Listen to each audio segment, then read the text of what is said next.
why most cleaning businesses fail within the first 2 years. Do not let that be your business. Most cleaning businesses fail for these 3 reasons. Number one, they started basically to just make money. Now, of course, we want to make money in business, but that shouldn't be your focus. That shouldn't be the only thing driving you. For example, one of the big reasons I got into business is because I just wanted to create something. I wanted to give to my community, be the person who's giving jobs.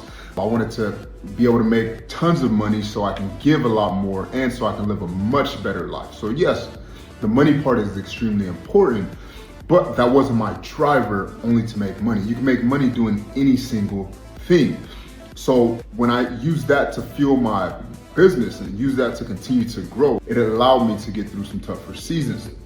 So many of you, when you're leaving your cleaning job and just think you know how to clean, or you're just looking for an easy way out with whatever it is you're doing, without any clarity, without any understanding of the business side, you get into it to make money and then you settle for just peanuts, and it's not enough to sustain you. It's not enough for you to feel like you're contributing in a big way, to feel like this is something I can do long term.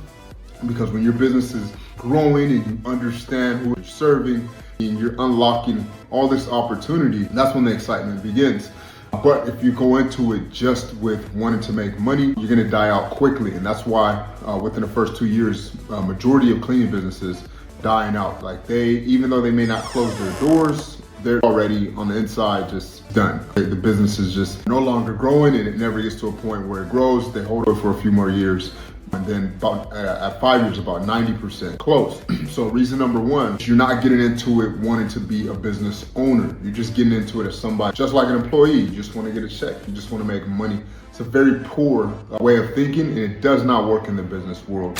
You have to be in the business world to solve problems. You have to be in the business world to create value. You have to be in the business world to be able to deliver on your promises, not just saying I can come clean the place, but building actual systems that can really serve your client well, serve your employees, and serve the that you're in. So it's bigger than just money. Number one reason why they fell, because of just money. Now, number two is they fail because they look at it as a job. They just look at it as they're coming into somewhere and just want to work, versus coming in to create something. Any business that you see, even the slightest amount of success, whether that means like, $1 million a month to you, whatever, just the slightest amount of success, not even dominating, they have systems into place.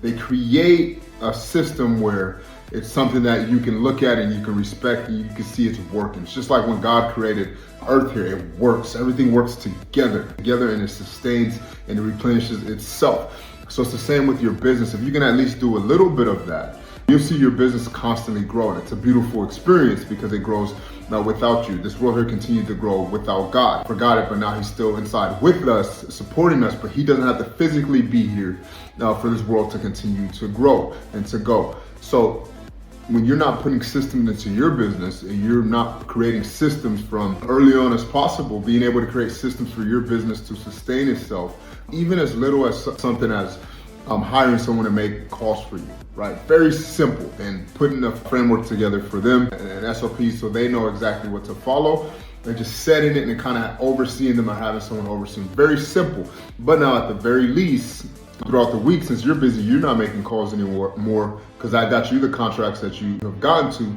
You have someone else in a system in place to continue to do that for the rest of the life of your business until you may see you need a pivot, or maybe you go door to door, hire somebody for sales, tell them exactly what you did, and repeat that. Majority of cleaning business owners never do that. They always stay stuck in the me, I work, and they never grow. You cannot grow a business that way. It's much better to get a job if that's going to be your mindset and how you want to operate your business. The second reason is they do not want to invest into the time or the resource into systems. Number three is really a special one to me because I didn't really believe in this in the communities where I come from.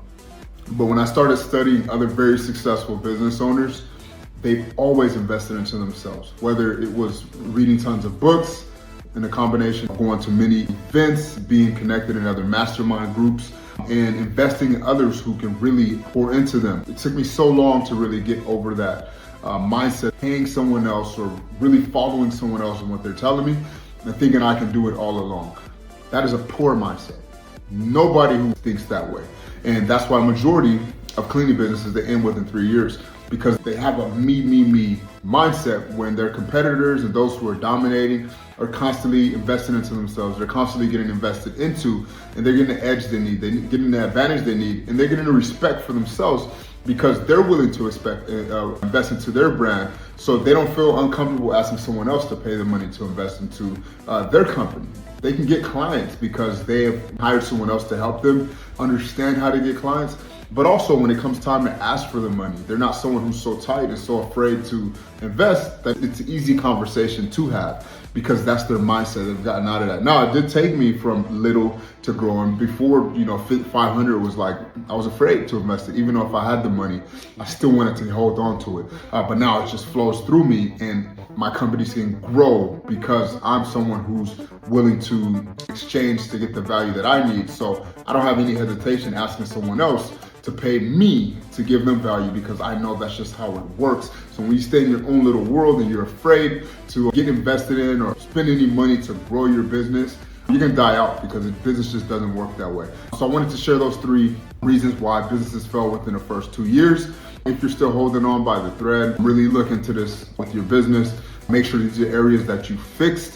When you first start, riding a bike with training wheels, and the training wheels finally come off, and you're free and you're able to get around, and it doesn't feel like a burden anymore.